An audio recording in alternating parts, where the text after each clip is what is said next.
You've been told that opening up is the key to a happy relationship, right? Every article, every therapist, and your well-meaning aunt all say the same thing. To build intimacy, you have to be vulnerable. But what if that's not the whole story? What if the very act of being vulnerable, done the wrong way, is what's silently killing the attraction and respect in your relationship? A lot of the popular advice out there is a well-intentioned oversimplification, and in this video, we will talk about how to navigate it. Forget what you think you know.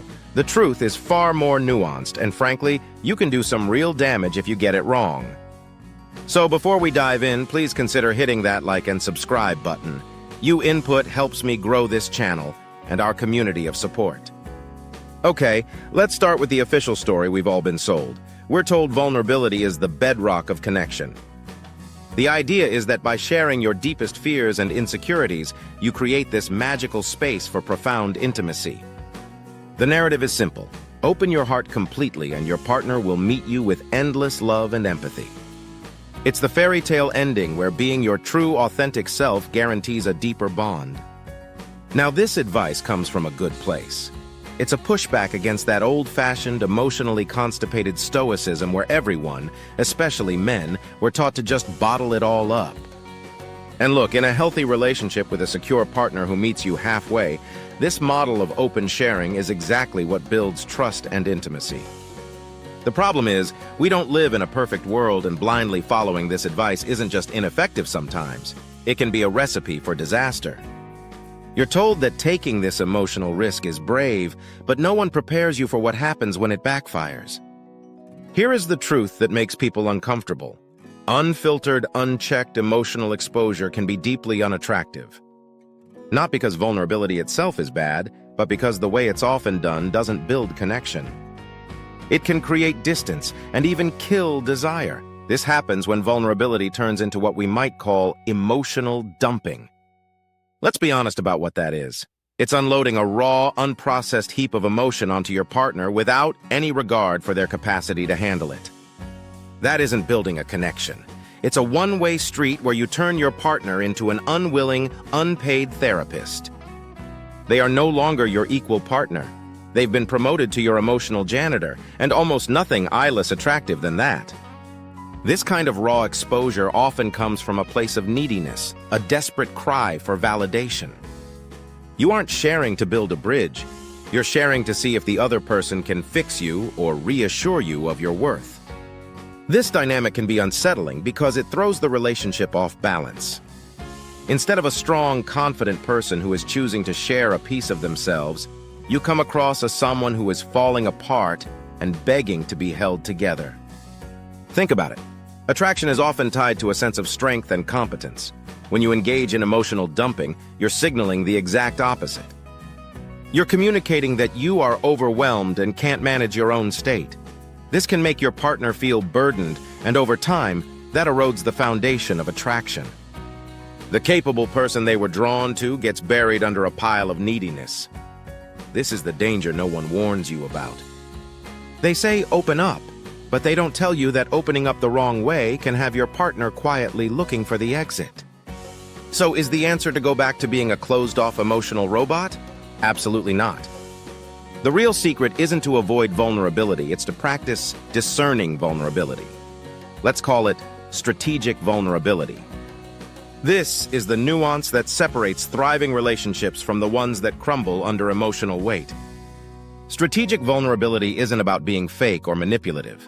It's about being smart. It's understanding that vulnerability is a powerful tool, and like any tool, say a chainsaw, it has to be used correctly to be effective. It's the difference between emotional dumping and a confident, measured act of sharing. Effective vulnerability comes from a position of strength.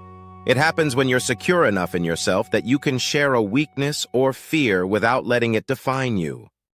It's the difference between saying, "I'm a mess, please fix me," and "I'm going through something tough, but I am handling it, and I am choosing to let you in on it." One signals neediness, the other demonstrates confidence and self-awareness. This form of vulnerability actually builds attraction because it shows incredible self-respect and courage. It shows you're in the driver's seat of your own life, You aren't your past trauma or your current insecurity. You're a whole person who is strong enough to acknowledge imperfections. This is the kind of sharing that draws people closer, making them feel trusted and honored, not burdened. It fosters respect because you're respecting yourself first by not outsourcing your emotional well-being. This is the vulnerability that leads to true intimacy, a connection built on mutual respect, not codependency. Now, I want to hear from you. Have you ever felt that being vulnerable backfired? Or have you seen how sharing from a place of strength can completely change a relationship? Drop a comment below. Your story might be the one someone else needs to read today. Okay, theory is great, but let's get practical. Here are 3 pitfalls to avoid. Trauma dumping on early dates. The first few dates are for building a foundation of fun, chemistry, and mutual respect. Unloading your deepest traumas and insecurities right away is like trying to build a house in a swamp. It's too much too soon, and it signals instability. The goal is to show you can handle your own life before you merge it with someone else's. Deeper sharing has its place, but it's not the first appetizer. Weaponizing vulnerability during an argument. When you're in the heat of a conflict, resist the urge to deploy your deepest insecurities as a shield or sword. Using your past wounds in a fight can feel manipulative, whether you mean it or not. It derails the conversation and can shut down healthy conflict resolution.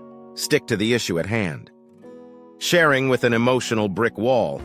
Vulnerability has to be a two-way street to build intimacy. If you are constantly opening up to a partner who doesn't, can't, or won't do the same, you aren't building a connection. You're performing a monologue. Recognizing when a partner isn't a safe harbor for your emotions is a crucial act of self-respect. Now, with those out of the way, let's talk about mission-oriented vulnerability. It's sharing a struggle or fear in the context of you actively working to overcome it. Here's the difference. Ineffective vulnerability sounds like, I'm so insecure about my career, I feel like a total failure and I have no idea what to do. It's a statement of helpless defeat. Mission-oriented vulnerability sounds like, I've been feeling some anxiety around my career path lately, so I just signed up for a course to open some new doors. It's a little daunting, but honestly, I am excited about this challenge. See the difference? The second statement shares a weakness, but frames it with action, strength, and forward momentum. It invites your partner to support your mission, not to rescue you from your despair. It shows you're the hero of your own story, not the victim. That is incredibly attractive because it demonstrates resilience and a commitment to growth. So how do you share wins and losses without sounding weak or arrogant? Sharing wins and losses are both acts of vulnerability. The key is to do both with perspective. When you share a win, don't boast. Share your excitement and the effort it took. Frame it as a journey. I'm so fired up. I got that promotion. The last 6 months were a real grind, but the hard work paid off. I'm really excited for what's next. When you share a loss, don't wallow. Acknowledge the sting, but focus on the lesson or the next move.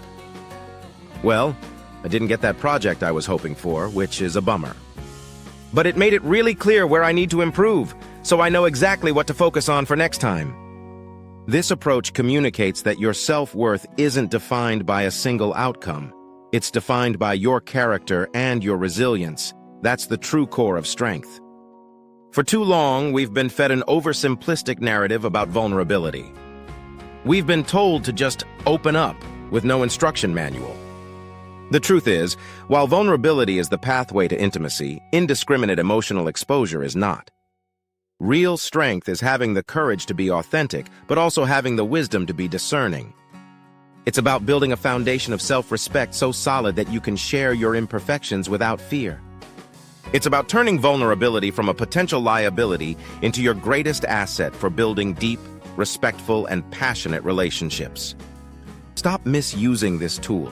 Start being strategically vulnerable and watch how it transforms not only your relationships, but how you see yourself. If you found this video helpful, please consider liking, subscribing, and sharing to help grow this supportive community. Thank you for watching. I look forward to seeing you in the next video.